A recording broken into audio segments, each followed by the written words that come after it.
New dance craze.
Hello, and welcome to New Dance Craze on Soho Radio. I'm Jocelyn Campbell, and this month I'm delighted to be joined live in the studio by the wonderful composer, close friend of the show, Laurence Osborn. Laurence, hello. Hi, lovely to be here. Well, thanks for coming on. We just heard your orchestral piece, The Largest Thing I've Ever Squashed. The biggest thing I've ever squashed. The biggest thing I've ever squashed, excuse me. It's perhaps a bit misleading to open the show with a short work for orchestra, since all the other works we're going to play are much longer works for smaller ensembles. But tell us about that piece and what having a big resource like an orchestra does for your writing and your style. It's a very good question, and I think the main thing that I try to bring to every composition is a sense of the music being three-dimensional, of things being layered on top of one another, the music having a foreground, a middle ground, a background, and particularly for a composer like myself who uses superimposition so much as a way of achieving that, the orchestra is very helpful because you've got 3-4 of everything. Yeah, you're never lacking for something to be able to produce a note. Yes, and you can also create very distinct worlds that can coexist. So in that piece, just after you hear that sort of marching figure that gradually slows and then breaks down, then you've got the long notes held in the strings. You've then got all sorts of different kinds of music that can coexist and cohabit and be heard over on top and underneath one another. Yeah, and it feels like you're splitting these different types of music into the sort of orchestral sections, as it were. You're having layers of music that are characterized by certain instrumental timbres or certain registers that are the parameters for their stratification, as it were. Yes, register, definitely. And to go back to the question, that's what an orchestra allows you to do. I mean, like, mainly my work has been in chamber composition, and one of the things that creates a sort of pleasingly messy problem for me as a composer is how to commit a language which I view as being quite maximalist, quite widescreen, quite complicated, to mediums with, say, 15 instruments down to 4 instruments, maybe up to 20, 22 at a push. And suddenly having an orchestra takes that limitation away. But what I find is that it creates other limitations, because I'm so used to writing music in which there's one person per part and in which people are sitting quite close together. And so there's suddenly a kind of broadness and space that I'm not used to. And so what it allows me to do is think not so much in terms of individuals, but think in terms of clusters or groups, which is something that my brain doesn't automatically want to do. Yes, and that's immediately a thing that comes with upping the scale, as it were. Having, say, 40 or 50 players as opposed to sort of 10 to 20. Yeah. And it's something that I think, actually, it reminds me of something that our teacher, George Benjamin, talked about in a piece of his Sudden Time, where he's treating a very large orchestra as if it's a massive chamber resource, rather than a sectional orchestra in the classical sense. Like, as someone who's really at home with chamber music, do you find that's a temptation when moving into the orchestra, to sort of treat it like a giant chamber resource, or do you try and stay away from that? Absolutely, and I don't think it's just in terms of reducing things to single players, or even to do with using sort of lots of individual voices or lots of individual groups. I think it's also to do with the mentality in terms of like what the feel is in the room. You know, like, I'm so used to a situation in which I'm physically close to the players during rehearsal, or which I'm during a performance I'm able to hear certain aspects of musical, like, noise making. That are just much more apparent in chamber music, you know, like literally like the spit on the mouthpiece, or the scratching of the hair on the string before the bow actually starts to sound. And so that sort of high definition and intensity with a chamber group, I'm used to achieving in a certain way. And with an orchestra, I feel like I have to approach it in a slightly different way. And I have to sort of push my brain into that space. I mean, like, I've only written 4 orchestral pieces, and one of them is the piece that I'm working on now. And so it's a medium that I feel like I'm still discovering in many ways. Yes, yeah, there's lots more of it to come, as it were. Hopefully. I said it was a little bit misleading as an opening piece of yours to play for the show, given what the rest of the show entails. But I do feel like there's something. This piece provides quite a good introduction to your work, in that, to me, it achieves so many things which I associate with your language in a very short period of time, in a very exciting way. Aspects of sort of like automaton music collapsing under its own weight, very complex rhythms sort of combusting into one another, and a real sense of like multiplicity of layer. Is it, in having such a big resource like an orchestra, did this piece give you the opportunity to write almost a concentrated form of your style, something which is an extreme example of what your work is capable of, as it were?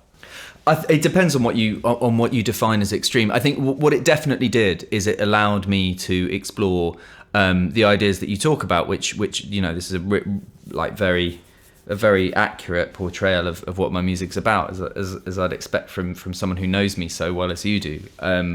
The idea of creating a sort of mechanism or system that collapses, the idea of taking one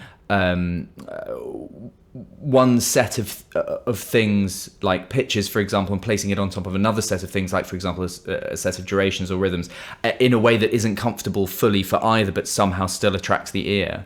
All of these things, like when you've got loads and loads of people sitting there in an orchestra, it's a dream to realize those things in that context. But what was interesting was the fact that because my ear is so used to being close to instruments, I found that I was automatically, when I was writing it, I was automatically imagining myself being right next to the timpani, or like right inside the viola section. And so accounting for the literal physical distance from me, from the orchestra, and also between the players, meant that it sort of created a different kind of energy in the music. And I think, going back to the sort of the most extreme form or the most pure form of what I do, I sometimes wonder whether actually the most pure form of what I do would be for like it to be like Nankara or something, and it to just be done on an automatic piano and just played back, because it's so much about line and rhythm and the note happening bang right then, there, really, really close to the ear. That's how I imagine it. And maybe that's partly because I'm not a performing musician myself, and so my experience of making music is exclusively through composition, and my experience of pressing something or conceiving of something and sound coming out immediately can only really happen at a MIDI keyboard or at my computer. And that sort of filters its way into your conception of sound. Increasingly, yes. Increasingly. But the other one, I think that's an important component is my voice and my body, in the sense that, like, when I'm writing and thinking about my music, I often sing it to myself, and I also often dance it to myself. And those two things as well, I think, are something that feel very intimate and very personal and very divorced from the sort of enormous space that you have in an orchestral composition. Yes. Well, I think that your harder aspects of your work, shall we call them, like your systems and your kind of automaton-like rhythms and your sort of Nankaro-esque structures that you'll set up and have them kind of worked through, they are in a very satisfying contrast with the sort of squishier human elements of your work, that I can't really divorce the two. For me, it would seem strange to see your music be performed by a robot itself, because it sort of seems to be about the struggle of people to realize something so angular and crystalline in some ways, or something, asking human things to do robotic things, or vice versa in some way. Yeah, although I think that's something that attracts me to a lot of the music I like as well. I don't think that's unique to me at all.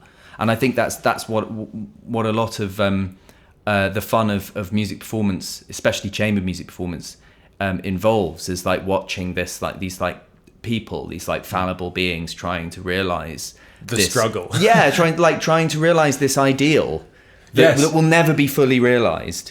Yes, didn't Fernieho talk about it in the context of the theatre of cruelty? Yeah, right. Yeah. And I suppose lastly on this subject, what is the biggest thing you've ever squashed? Probably the march in that piece. I mean, that was the thing, because the biggest thing I've ever squashed, the title comes from Cornelia Parker, because she's being interviewed in, there's just a book of interviews I've got with her, and there's this piece that she made, Perpetual Canon, which has all these flattened musical instruments. And she describes the sousaphone as the biggest thing she's ever squashed, which she had to do with an industrial press to make it two-dimensional. Blimey. And then I thought, I mean, I love that phrase, and I love the idea of this sort of parade of sort of flattened, windless brass instruments.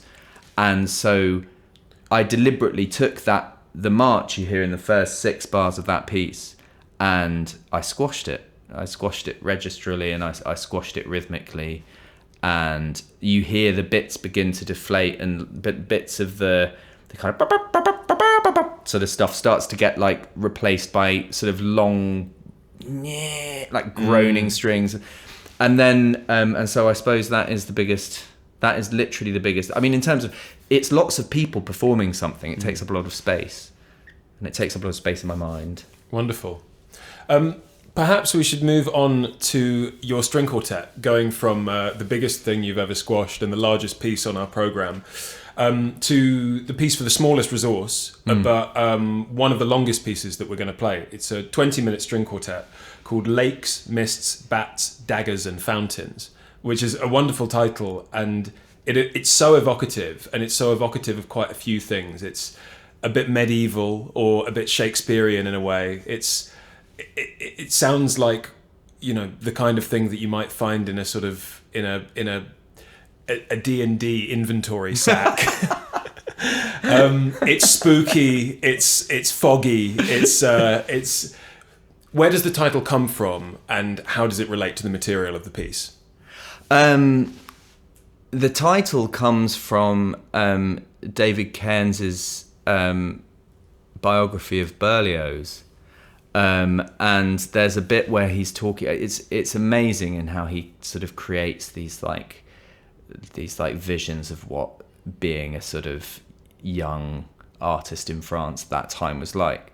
But he mentions this article in one of the Parisian magazines at the time, in which some writer is basically like moaning about the sort of influx of young sort of tortured artists, and he describes these artists in various ways, like they're sort of like never wash their hair, and they sigh all the time, and they cry at the sight of the moon, and all this kind of stuff. and then one of the bits at the end is he says, and they also have an incurable like obsession with lakes, mists, bats, daggers and fountains.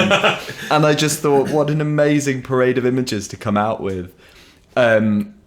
And one of the things that I thought was lovely about it was that it was meant in such a sort of disparaging way. Yes, it's pejorative. It's derisive. Yeah, but it's also just it turns into the most gorgeous set of mental images when you imagine all those things next to each other. It's like this sort of, I don't know, it's sort of gothic and strange and beautiful. And so when I started writing the string quartet, I thought, well, why don't I just make that literal 5 sequence of words, that's going to be where I start from. And initially I was going to make it 5 movements, and you'd have a lake one and a mist one and a bat one and a blah, blah, blah, blah, blah. And then I decided it would be better if it wasn't 5 movements and none of the movements related to those things. And actually it was about the sort of cumulative effect of those 5 words in sequence. So in answer to the second part of your question, in many ways, the point is that those images don't relate to the material of the piece. I see. And so, if those images don't relate to the material of the piece, where does the material of the piece come from? And then how do you get it to evoke those 5 things which are sort of swirling around in the title, in the world of this piece? I suppose the world of this piece is sort of smoky and decaying and sort of, it's a bit like a sort of wilting rose, it's sort of, there's something very like sensuous, but also something very decayed and fragile about the music in that piece, especially the first and third movements. But in terms of the material, I mean, this is one of the hardest, I find this to be one of the hardest pieces to talk about, because it's one of the few pieces where I really was led by my like ear and at the risk of sounding cheesy, like my heart when I was writing it. I just wrote this music. And like I started with a series of chords which you hear probably in their purest form at the beginning of the third movement. And then I used that as a way of writing the material in the first movement. The slow sort of polyphonic music that you hear in the opening. And then I thought, well, I'd been listening to Bartók's string quartets, and I thought, well, I'll do what he does in the fourth and the fifth, where I have 5 movements, and then you have fast, slow, fast, slow, fast, or slow, fast, slow, fast, slow. And the thematic material of the outer movements relates, the second and fourth movement relate, and then the third is a standalone. And then I didn't do that either. And so what happened in the end is that there was all this material that just quite naturally and organically molded itself to the worlds of each of the movements, rather. And so the first movement relates to the third movement, but then also the music in the middle of the third movement, the music at the end of the second movement, and the music in a lot of the fourth movement, the music in a lot of the fourth movement relate as well. The bum bum bum bum bum bum bum bum bum bum bum bum bum bum bum, that theme, you hear that in the second movement towards the end, very slowly in the upper strings, and then you hear it's in the middle of the third movement. And then also there was a whole thing, I'm trying to remember, there was a whole thing where I would allow the last little thing that I did in one movement to provide the context for the next thing. So for example, the first movement, I thought, well, what I'm going to do, I'm going to have no sound other than bowing. And at the time I was like, I'm not even going to have harmonics. That I've got to start this first movement. And the other thing I was listening to a lot was the Fantasias, the Purcell Fantasias. Yes. And I was like, I'm just going to do bowed sounds, and I've got to create everything with these bowed sounds for like the first 5 minutes of the piece. And then I came to the end of that, and I was like, well, okay, now everything's going to be struck and wooden, and I'm going to use a completely different palette of sounds. And so it informed the decision of the beginning of the second movement. There's also something going on in that I wish I could remember, because I should have got the sketches out before you came over, but there was something to do with pitch as well, where that's right, I remember now.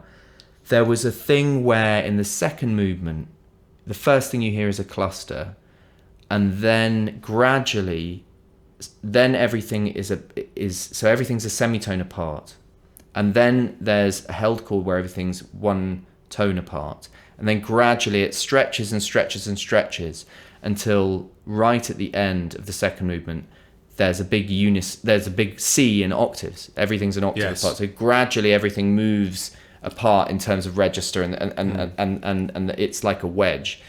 And the other thing was that the C, that's the first time you hear a C since the first movement. So I left the C off the table until it came in the octaves. So, but that was also, it was like as I was feeling my way through that second movement, I was like, oh, I haven't used a C yet. And then it almost became a thing of like having it in my pocket, being like, when am I going to use that? Oh, I'm not going to use it yet. It's a bit like that story of that experiment where I think is attributed to Webern, when coming up with 12-note rows and when serialism was sort of getting into full effect.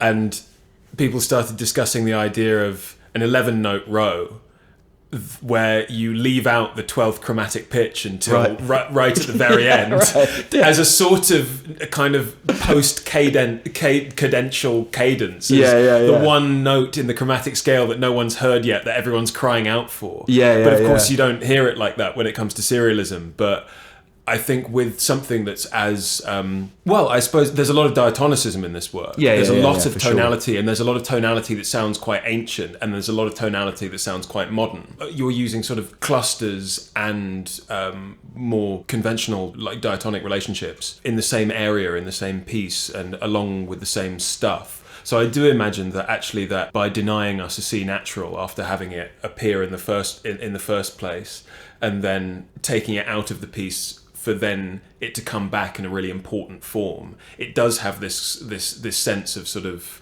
Well, it's the lowest string of the cello and the viola, so it digs out a new bass for the sound. You literally can't reach that low on either of those instruments if you're not using a C. That on multiple levels at that moment, it feels like something. Exactly. It feels like a returning or an important marker in the journey of the piece. Yeah, for sure.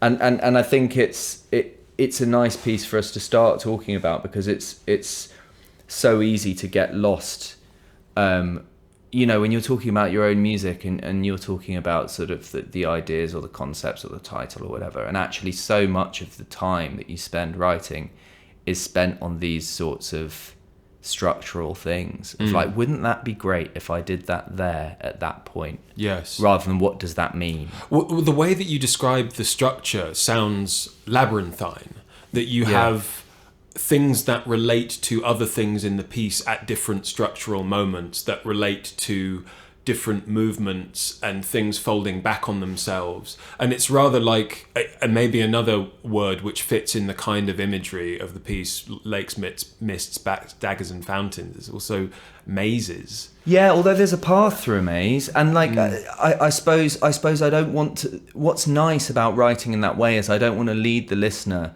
I don't want it to become this didactic thing of like, ooh, that you heard that motif there, and then wait till it pops up here, it will have accrued some sort of extra significance. I feel like it's more like an open world map in Zelda, or it's like it's something where you as you write it, you just revisit these sites and take different things from them. Yes. But there's not a sort of strict pathway through. Well, I was more conceiving of the maze as being sort of lost in it. As coming across the same thing again without. If you stick to one edge to try and sort of navigate your way out of the maze, or if you're trying to sort of get through it randomly, you come across a pathway that you've been in before, but from the other side or from the other way, or you've done a big loop round. Yeah. And you don't realise that you've gotten back to where you started until you recognise like a particular marker or something like that. Yeah, but like I can only speak to how I listen, right? But like that's a lot of that is like just very similar to how I experience a piece of music when I'm hearing it for the first time. Like I don't have this sort of ability to like really imprint like a specific thing in my mind so that I recognise it like with total accuracy when it comes up again. It's the first experience when you're feeling your way into a new piece of music that you're hearing for the first time. It is like this sort of thing about wandering through a maze and being, oh, hang on, I've been there. There's something about that feels familiar. Yes. Or there's like a flavor, there's like a smell here that I've smelled before earlier in the piece. Do you know what I mean? Yes. Well, that speaks to the kind of fogginess, the haziness of memory and feeling like, oh, I'm sure I heard something like that exactly. 5 minutes ago, but I don't know. Yeah, and that's enough. But I think the thing with the writing of this piece is that I write at that time. I mean, I write things differently every time I write a piece, but at that time there's a cluster of pieces, 3 of which are on TOMB on the album, where I would be working on multiple parts of the piece at the same time, and like I would just freely dip in. It's like having a sort of a little bag of tools. I'd just dip in freely and be like, oh well, that actually I'll use that here, I'll use. And because I wouldn't be working on the piece, I wouldn't be through composing, you will get things that are more worked through or more quote unquote developed earlier in the piece, and things that are more rudimentary later in the piece, and there's no relationship between the chronology and the sort of transformation or the refinement of material. Yes, because the chronology is only in the final product, it's not in the process. Exactly, yeah. Yes. And so that's, but I much prefer the sorts of worlds that conjures up to ones where necessarily everything has to have a consequence.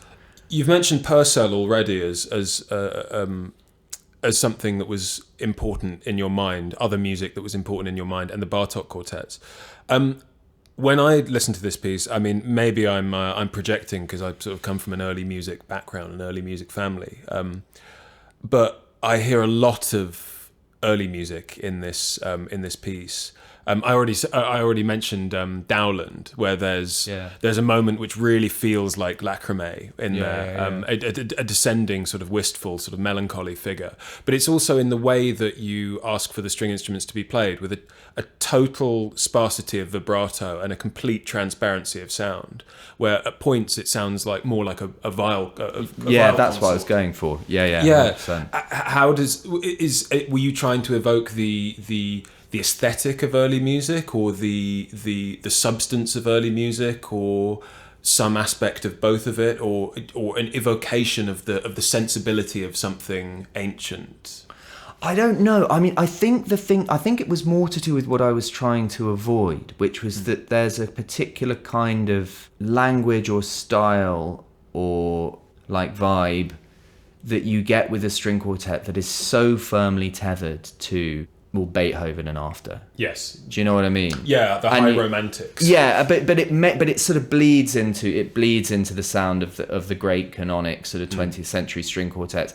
And you know, if you don't want to go, because the other path you can go down, of course, is ones in which the string instruments are treated very, very differently. But if you're not treading that particular path, which I don't, you know, it's very easy to be lured into that thing where you get this kind of very rich, these angular and they're very rich textures and like sort of like lots of vibrato and this like, and I knew I didn't want that from the string quartet, and I knew, you know, the other thing I didn't want to do, I wanted the first movement, I said, you know, like to be bowed and to be straight and you know, not to be like, you know, I didn't want air noises. I wanted to limit myself by having the bowed sound. And the wonderful thing about this like consort music that you mention is that when I hear it, I hear like there's no history almost to it. It feels like so of the moment and so pregnant with like possibility. Yeah. And like particularly because it's just these lines, you know, like there's no sense of like what the sort of established language of the instrument is meant to be at that point. You know, with those Purcell pieces, like it's just these lines. It's almost like sort of mainlining music. It just comes out of absolutely nowhere and just hits you straight there. Yeah. You know, and like it's not dressed in anything. Well, I think in a lot of ways, some contemporary music really links up round the back with early music. There are these periods of, well, historically informed performance practice, shall we say, and contemporary composition, contemporary music, which have this affinity which sort of circumvents the classical period, of the romantic period, and the first sort of bit of the 20th century, when the sort of established late romantic kind of core repertoire style of performance was still very much in place. I guess like I'm kind of thinking of the Chelsea string quartet. Oh yeah, having something to do with you know, Purcell, or the, you know, viol consorts, or sort of Gesualdo sort of madrigals, or like, and Sciarrino has this kind of sense as well of like the very modern and the very old kind of being one and the same thing, or being. Well, I think it's this feeling of looking forward. I think that's the thing that excites me about.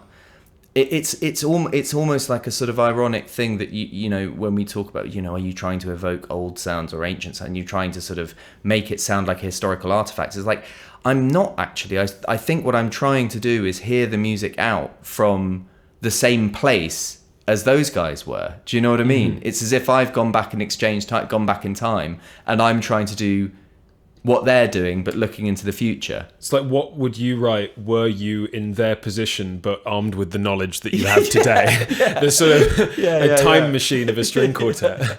Well, I think that's a good place to leave it. So this is Lakes, Mists, Bats, Daggers and Fountains by Laurence Osborn.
That was Lakes, Mists, Bats, Daggers and Fountains by Laurence Osborn, performed by 4 members of the 12 ensemble: Eloisa Fleur Tom, David Lopez Ibanez on violin, Miguel Sobranino on viola, and Max Ruisi on cello.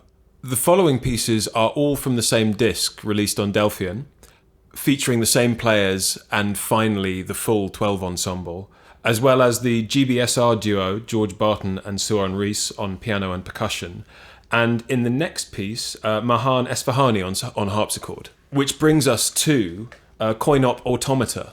I think we've covered some ideas of automaton-like music, of systems that collapse under themselves, of mechanical rhythms, and I would say that this piece is a very good example of those kinds of themes. Would you agree? Yeah, for sure.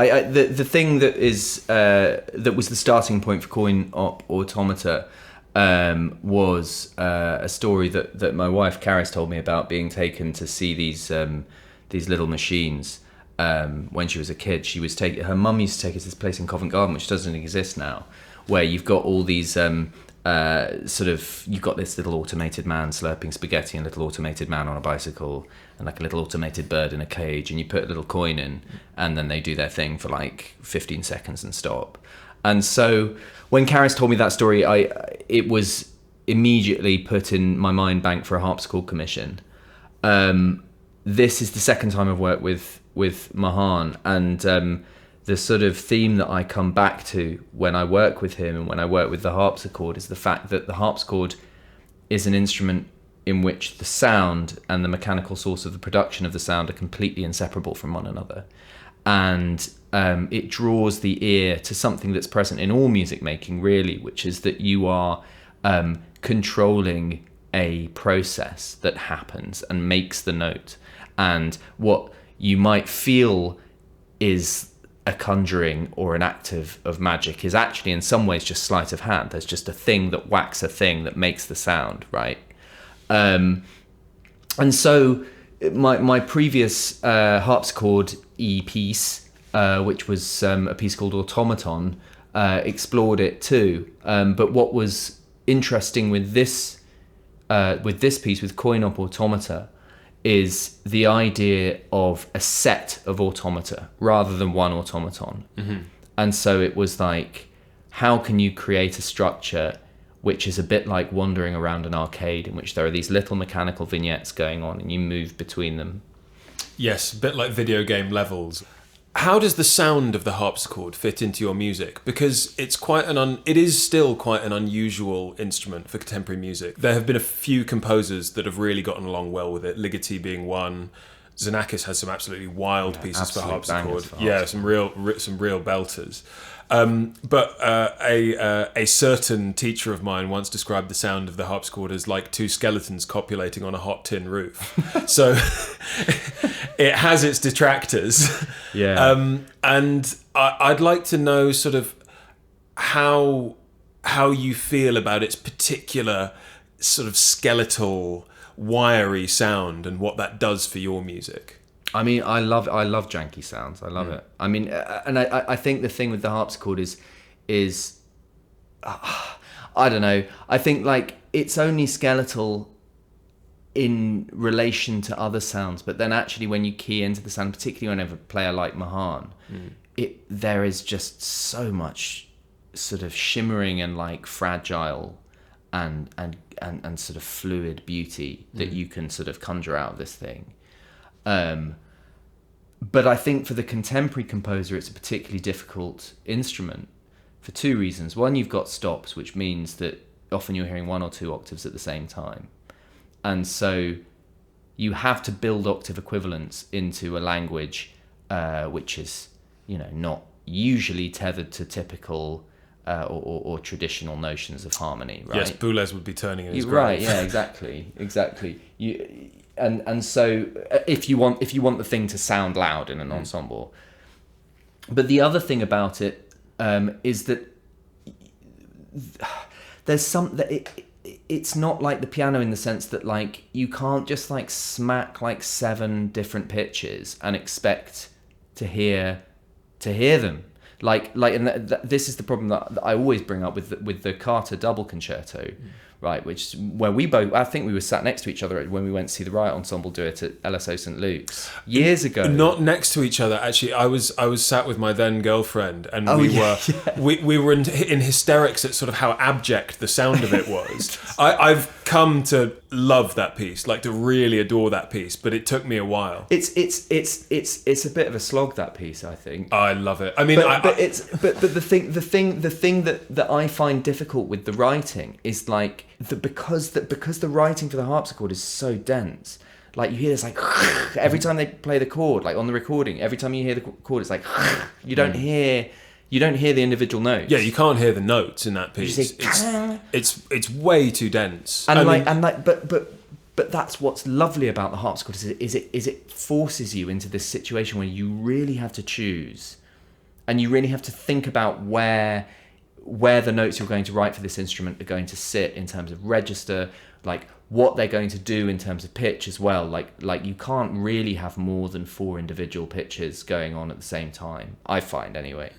And so what you're left with is like an excuse to like write some really like finely thought through delicate music. And like that's not obviously, I don't know if you'd call Coin Op Automata necessarily delicate, but it is, it's like a sort of, it's like, I don't know, it reminds me of a dinosaur skeleton or something. It's like powerful but also spindly and delicate, and that's the way that piece moves. Yes, I think that things that are powerful can also be fragile. Yeah. It's also like to go back to the sort of harmony on the harpsichord, as it were. It's almost the harpsichord is very, very, very good at sounding sonorous using certain types of harmony, using certain chord voicings, intervals. It sounds majestic.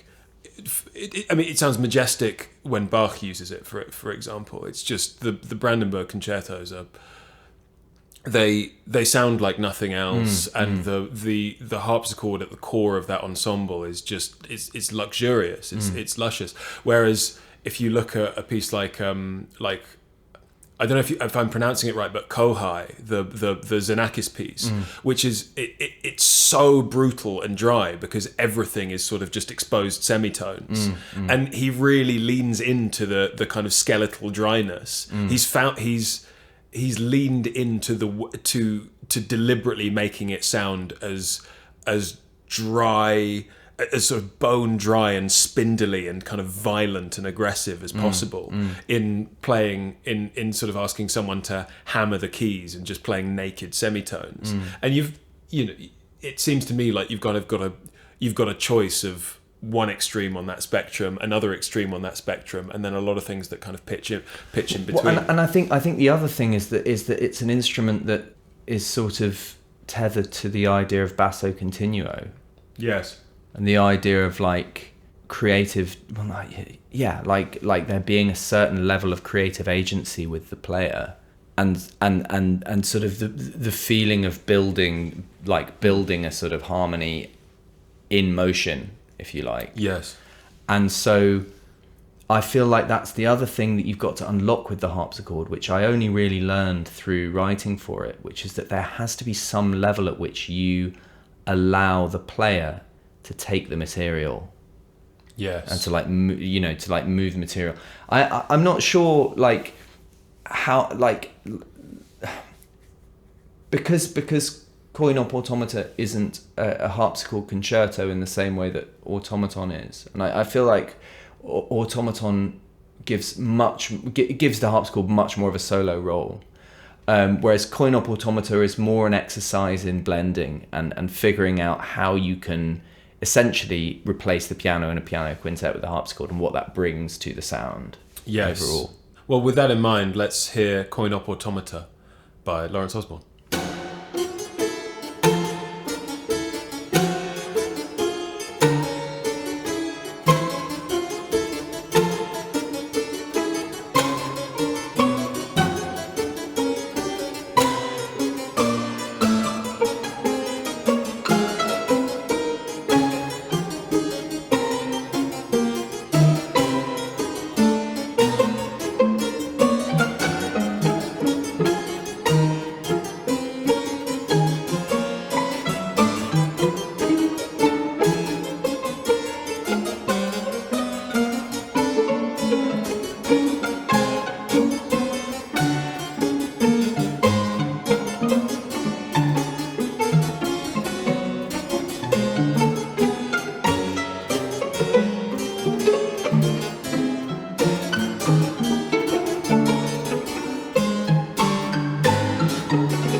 That was Op Automata by Laurence Osborn, performed by members of the 12 Ensemble, and Mahan Esfahani.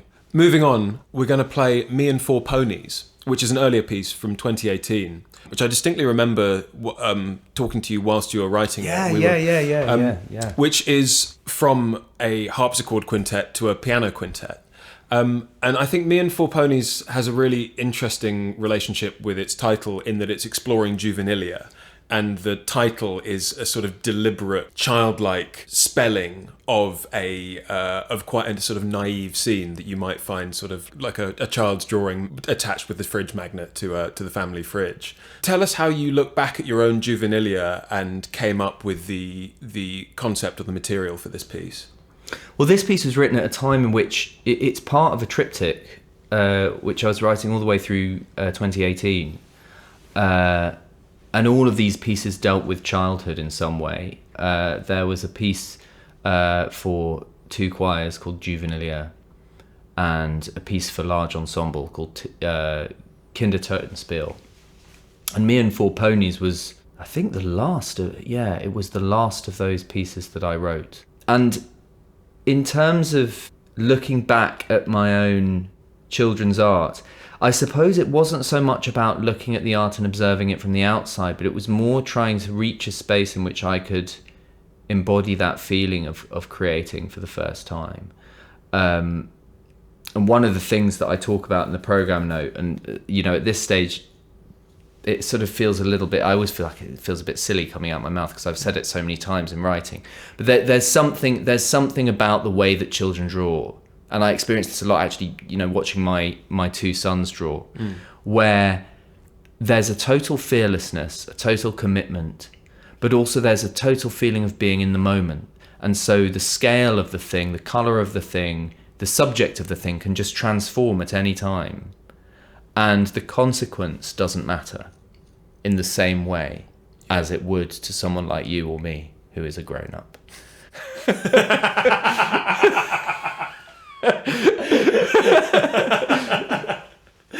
But I'll watch. Well, I, who is a grown-up, I agree with you wholeheartedly. A grown-up, the grown-up, agree with you wholeheartedly on. Like watching my son draw, for example, he'll just start drawing like a snake, and then just next to it he'll just draw a T-Rex, and then he'll put a sticker of a monkey on it. And that's fine. That's part of it, is this kind of constant, this feeling of constantly adding things to the mix, and being driven by your need to create in that moment. Yes, and exactly, yeah. It's physical yes and. But I suppose I was initially drawn to the subject matter for that reason. Whether I wrote in that way, I'm not sure. I know that the music is trying to evoke quite specific mechanical and visual aspects of children's art. So at the beginning you hear this sort of galloping thing in the high piano. Yeah. And then you hear whoa in the strings. You hear these shaky things which then gliss down an octave very quickly. And that is my way of trying to sonically realize the image of a hand holding a pen with a 4-year-old's grip and drawing a line. Oh, it's and the way that they press too hard, and then the release of the pen. It's the same with that. There's also a thing that I do in the last movement of the piece where you hear these held chords in the strings while the piano has this solo stuff going on underneath it and the bass register, and the chords start with bow pressure and end with bow pressure, so they go like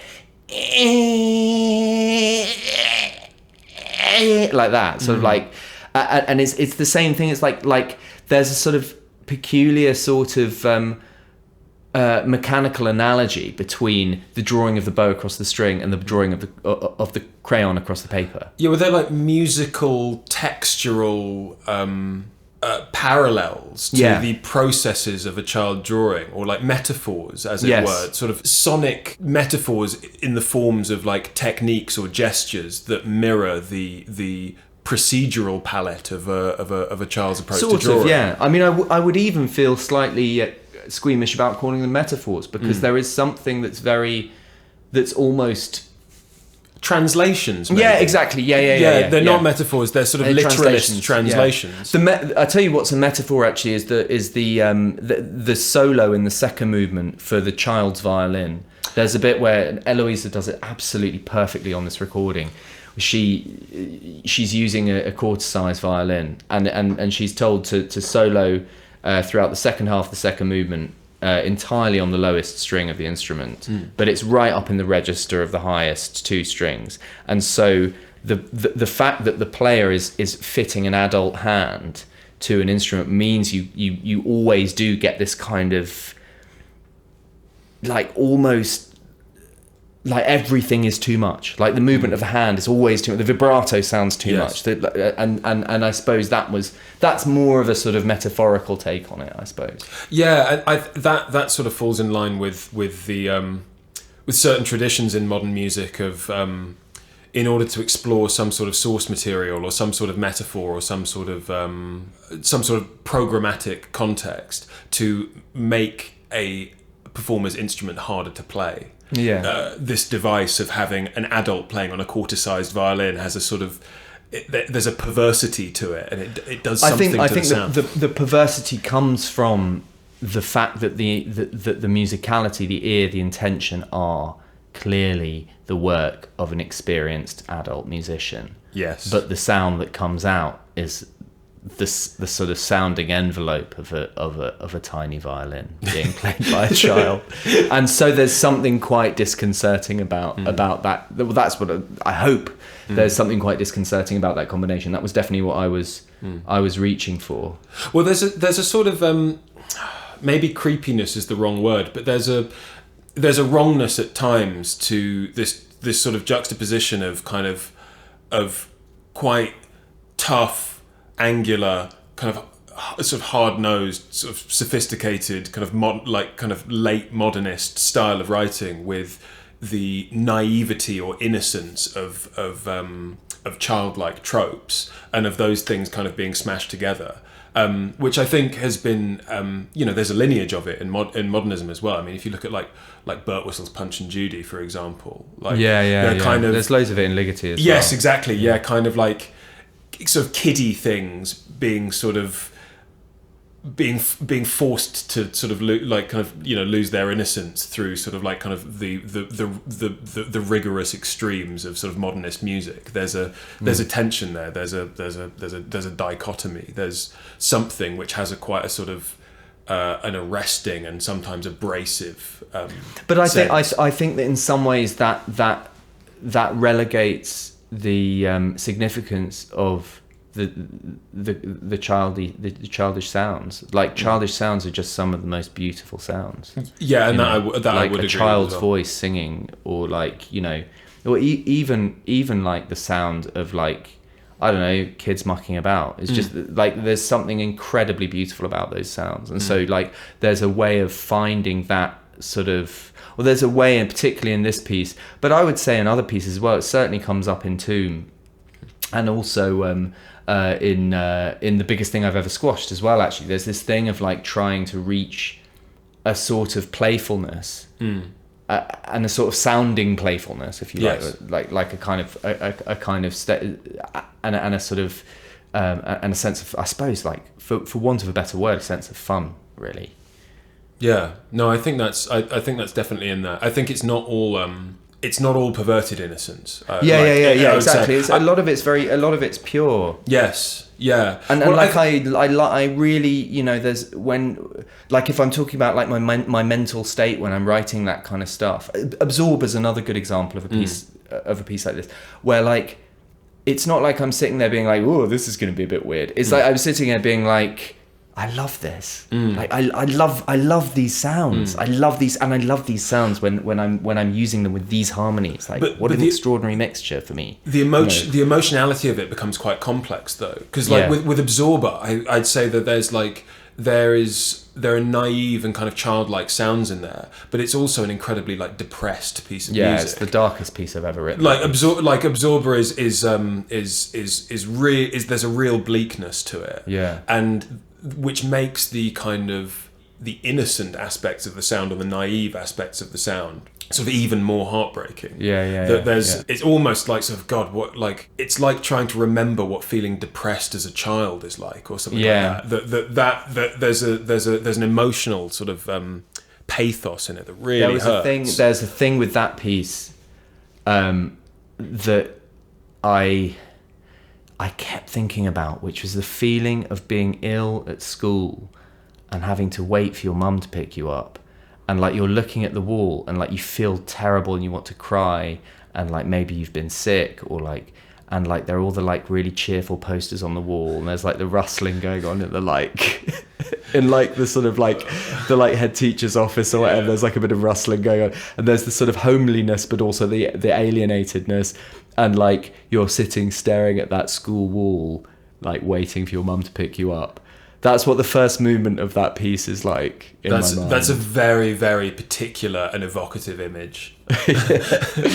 But with Me and Four Ponies, I think the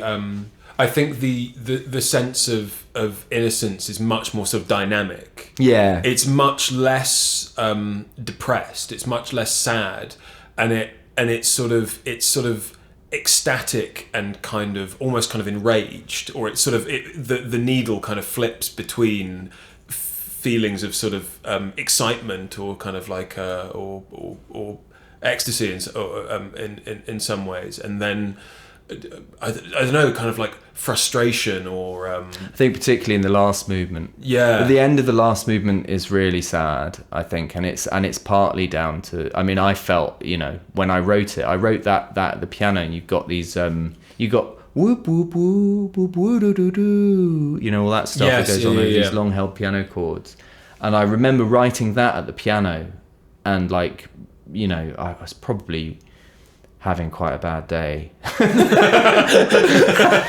I was sat at the piano, I was like playing this melody and being like I feel like shit, I'm playing this really sad music and I'm going to write this really sad music. And then like going away and thinking about it and thinking the envelope for that music, for those sad notes, has to be like octaves and like whoop whoop whoop. So it's like sort of there's a deep sadness that the apparatus of the player is unable to fully communicate. Yes. And it was quite funny with that, because like I was studying with George when I wrote that piece, and I remember when we were finishing work on that piece, one of the last things I showed him was that, and we were sat at his table and we were going back and forth singing to each other, being like and I would be like, so I think it's got to be whoop whoop whoop whoop whoop, and then George would be like, what about whoop whoop whoop? It was just like just amazing. We just you know, George is an amazing teacher. You do so much stuff with him. You work at the piano and you look at pieces of music, and there's just amazing time just sitting here like singing like monkeys to each other across his kitchen table. Trying to get the childlike whoop whoop whoop as sad exactly as they possibly can be. You're right, actually. The third movement is a lot sadder and a lot more melancholy, and I think it's I think the reason that I sort of categorized the overall language of the piece as much more sort of like vibrant and visceral is because of how startling the material of the first two movements is. Yeah. It's very kind of gallopy and strident, and like a kind of the movement titles are: one, mechanical, which is something that comes up in your work often. Yeah, I use that a lot. Yeah. Two, jerky and toy-like, broad and sweeping, and I think that's a perfect sort of expressionistic description of a piece of music that's supposed to deal with these sort of almost kind of like infantile feelings, like sort of toy-like and jerky, and I almost have images of sort of, you know, a child becoming frustrated with a Fisher-Price toy or something like that, kind of slamming it to the ground and all of the sounds going off at once or something like that, and then it mellows and becomes much more introspective and melancholy and lonely. Yeah. I think there's definitely a feeling of like looking back at what's lost in the final movement. It's just interesting revisiting this piece now that I'm father as well, and but it's funny, you know, because the piece essentially, that piece was about, probably was a way of channeling like my own feelings about losing one's self in one's childhood, you know, like as everybody does, you know, as one gets older, and then seeing that. You know, I feel like if I was to write a piece about children's art now, it would probably be a lot happier. It would be a much happier piece. Yes, I suppose because you're taking so much joy in it as a father. Yeah, exactly. Yeah, because I get to, you know, because I'm watching them discover these things for the first time. Like there's an amazing thing with Luke at the moment where I'm doing his spellings with him, and every single day we have to spell these for his spelling test. We have to spell these words. And he does this amazing thing where after you do each letter, he goes, "Is that the best one I've ever done?" Because sometimes I say, you know, "Oh, that's the best H you've ever done." But like just the idea that the world of possibility is so open to you that at any moment you could write the best H you've ever written in your life. like it's just incredible. And like that's real, you know, that's his, you know, he's like, "Today I could write the best H I've ever written in my life." Oh, to be young. Yeah. Oh, to be 4 years old. Yeah. Yeah. Well, that's a perfect place to leave it, and introduced Laurence Osborn, Me and Four Ponies, performed by members of the 12 Ensemble and Siwan Rees on piano.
That was Me and Four Ponies by Laurence Osborn, who I'm delighted to say is still in the studio joining us. Laurence. Still lovely to be here. Thank you for having me. Have you. The final piece that we're going to play today is the title track from this release on Delphian. It's Tomb, or should I say Tomb? All capitals, exclamation mark. Yeah. Where did Tomb come from? The piece or the title? Well, let's say the title first. The title, the piece is a tombo, and I was going to call it Tombo, and then I just thought, there's a lot of tombos. There's a lot of tombos out there. But I like the fact that it was a tomb, because tombo means tomb. But I like the fact that it's like a sort of, it's the actual thing. Yes. And then the stylization comes from the fact that when I was writing it, JPEG Mafia had just released LP with caps, and every track title on LP by JPEG Mafia has all caps and an exclamation mark. And I thought that's a great way to, especially the word. When would anyone ever bellow the word tomb? Yeah. Unless I suppose if you were like driving through a graveyard and you didn't want to hit one. Tomb! Well, also I suppose if you had, I mean, you know, in wrestling there's the tombstone pile driver. Tomb, the piece itself, it's for the 12 ensemble, the in full force. Yeah, 12 strings. All 12 strings, and piano and percussion. Yes. Which is a lovely resource to have, especially with the players of 12 Ensemble and GBSR Duo. Yeah, I know. Lucky me. Yeah, Lucky. it's an amazing group of players. And also, unlike almost everything we've heard today, it's in one continuous movement.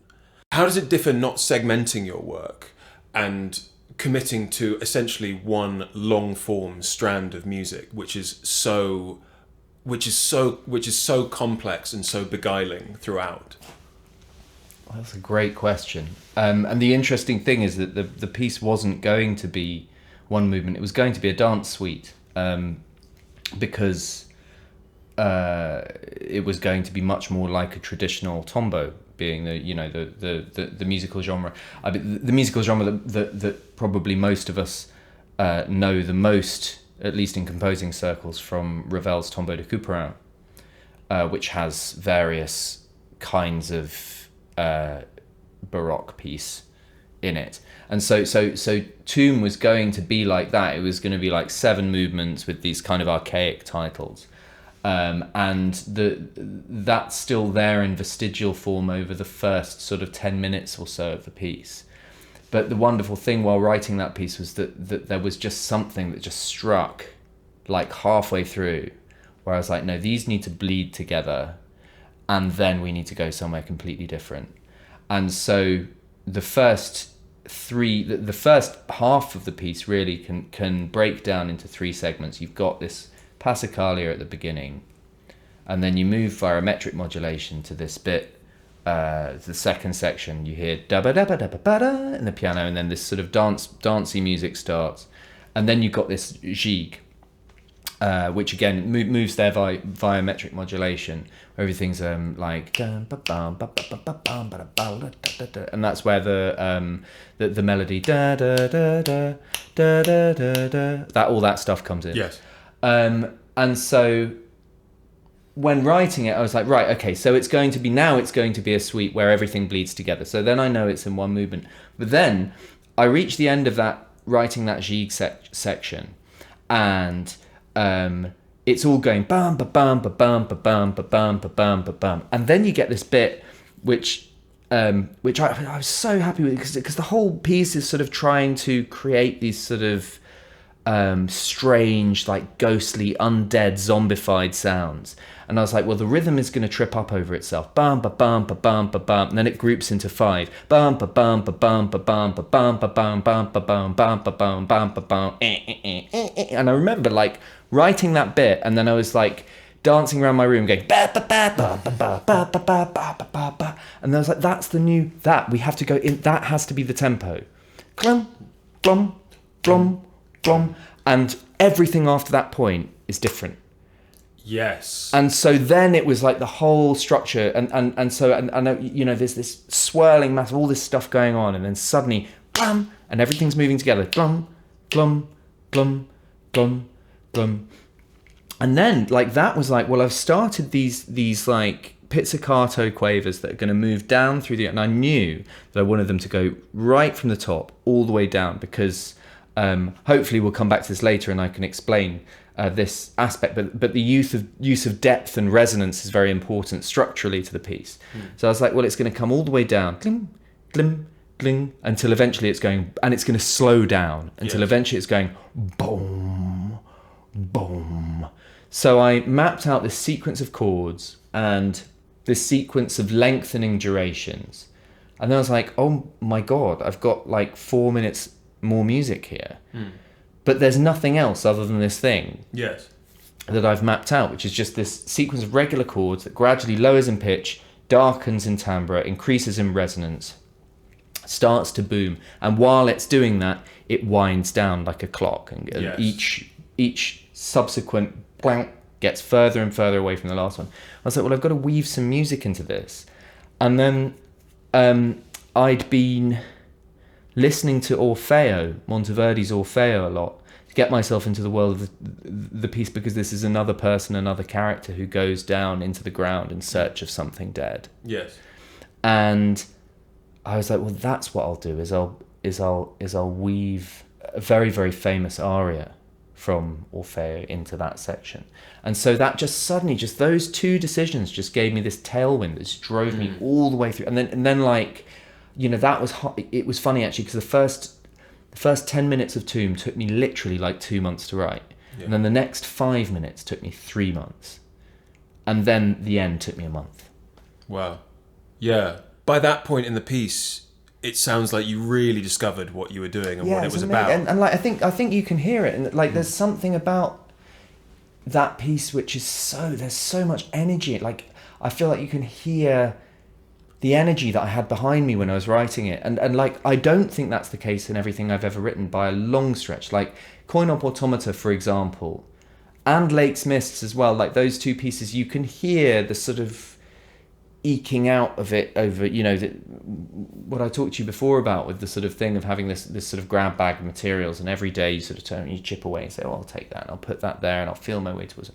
But like with Tomb, it was just this amazing thing where I made this discovery for myself, like 2 months into writing it, that just gave me this rocket fuel. It just threw me towards the end of the piece. And really from that central section, it was then through composite. I just wrote it all the way through to the end.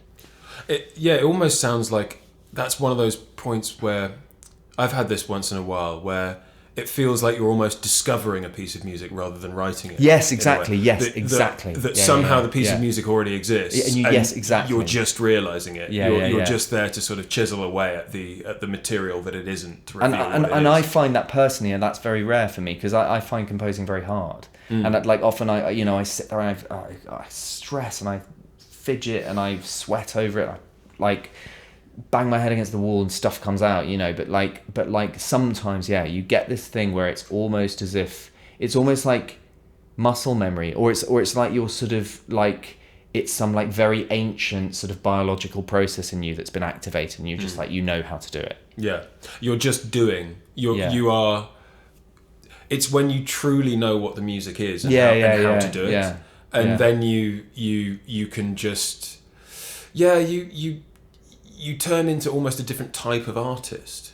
You're not working things out. You're just doing. It's like, it's sort of like filling out a spreadsheet. Except it feels much more rewarding, because you know on some level that it is the creative process, and that it just suddenly seems like correct. I think sometimes it's just about building enough momentum behind you, and also you've got like material that can serve you well for like, you know, big stretches. I can remember like because I'd sweated over that middle bit, and then, you know, having the wind in my sails at the end, I was like, I just had this series of this like grid of chords, and I just knew I could use them to write music really quickly, because I'd constructed the grid of chords so that like I liked the sound of anything, you know. I could move along it diagonally, that sounds nice to me. Move along it, like I could go along 2 lines horizontally at once, sounds nice to me. superimposed one on the other. And so like the harmony was just there. Yeah. And then it was just like, well, what can I do? Like, what can I do with all this harmony? What am I like, oh, I'll do this for a bit. Oh, I'll have this flashy bit of the piano. Oh, I'll have everything move up here, or start this process for 4 bars. But that to me feels like one of those ideas that it's almost inexhaustible. And we've talked about this before, that like the sort of minefield of kind of contextual functionality in post-tonal music, that, you know, sort of diatonic functionality had been challenged and usurped.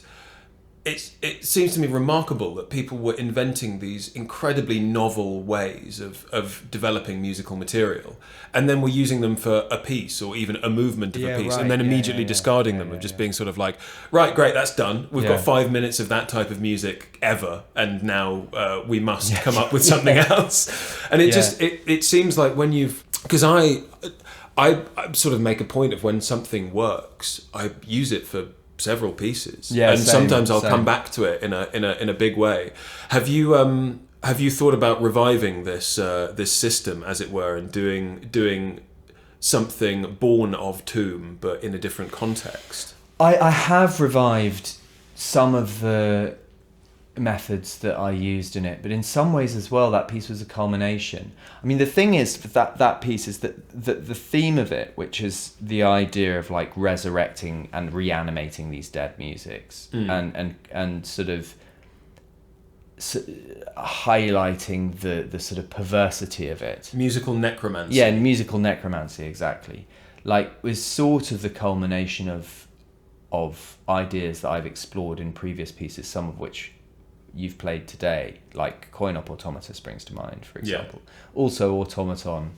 And so there's also like techniques that I use for the last time in that piece, like the dum ba bum ba bum ba bum ba bum ba bum thing, that sort of like constant like gigue-like rhythm thing. I don't think I come back to that ever again. Well, that's in 3 pieces in this disc, isn't it? Yeah. They're actually all from around the same time. And the works on this disc are really interconnected. Yeah. There's they really do share a lot of common ground. Yeah.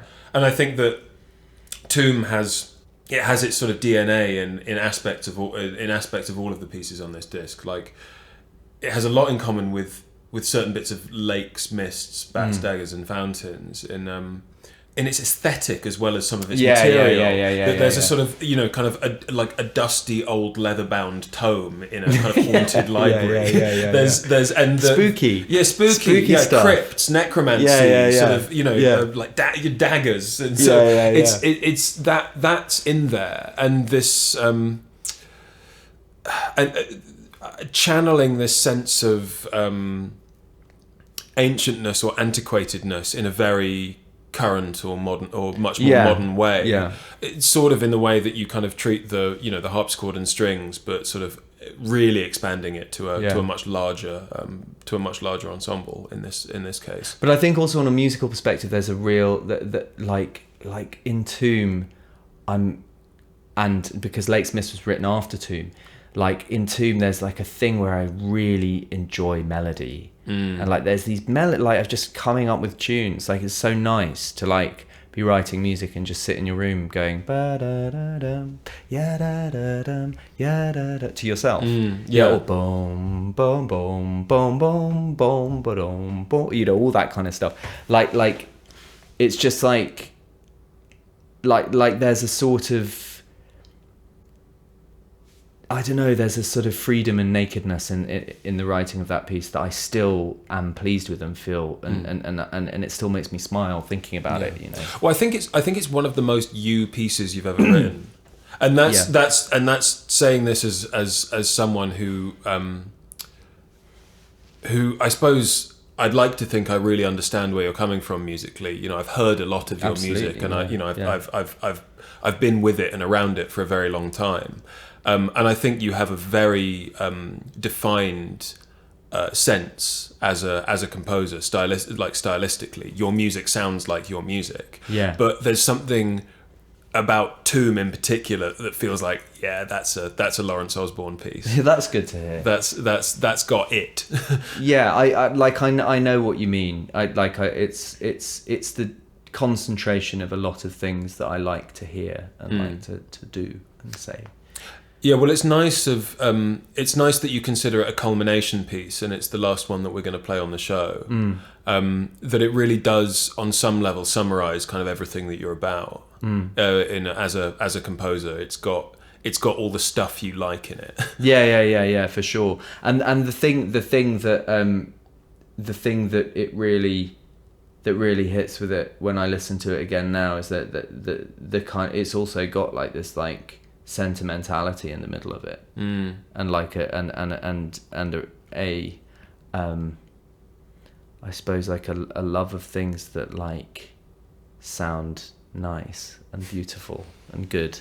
Yes, you know, like I know that sounds hackneyed, but like that really is at the heart of everything that I write. You know, it's like this stuff that I just really want to hear. Yeah, well, you know? that we've talked about a lot. Is that I remember it was a piece during my masters which I wrote, and I was using a lot of systems to come up with it.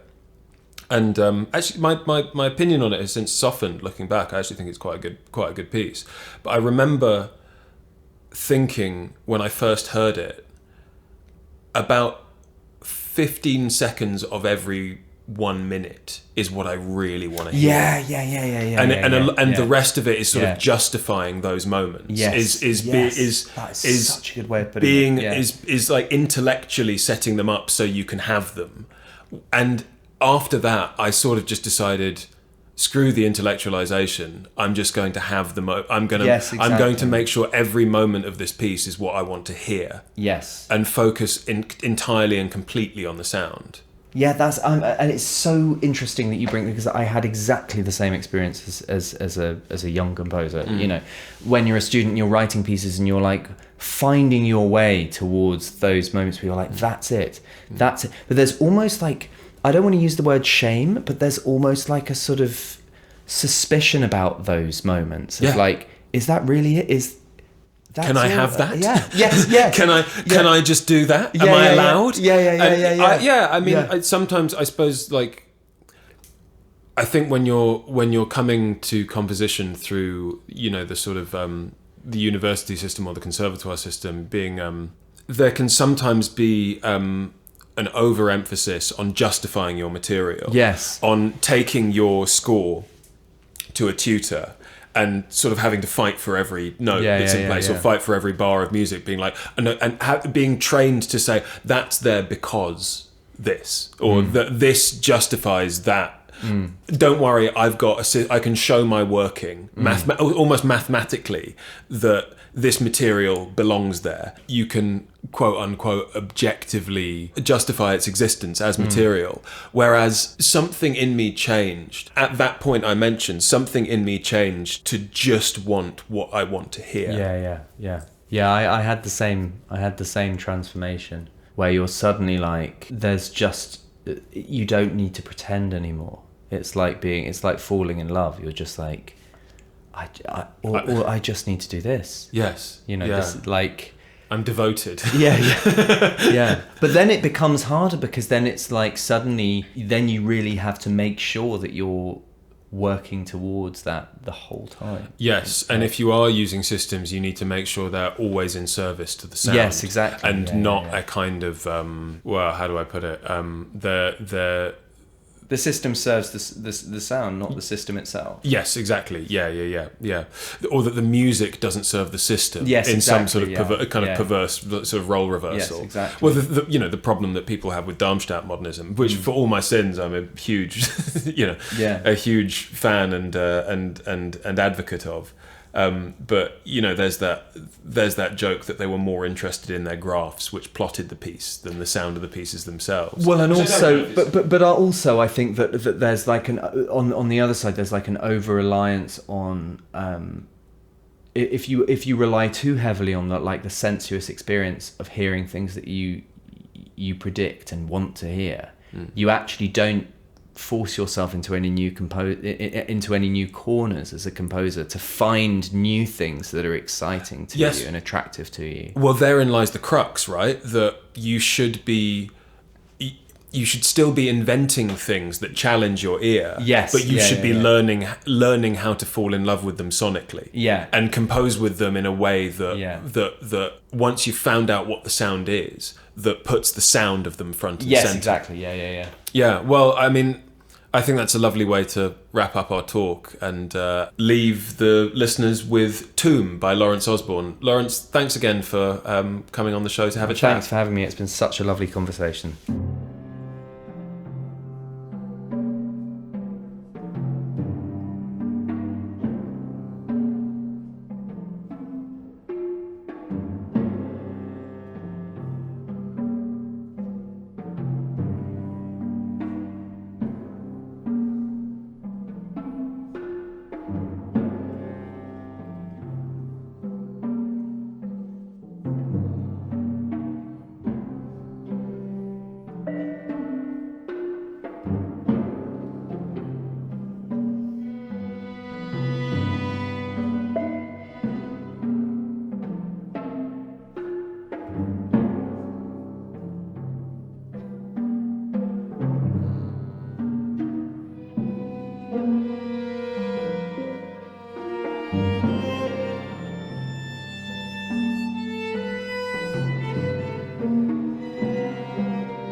Thank you.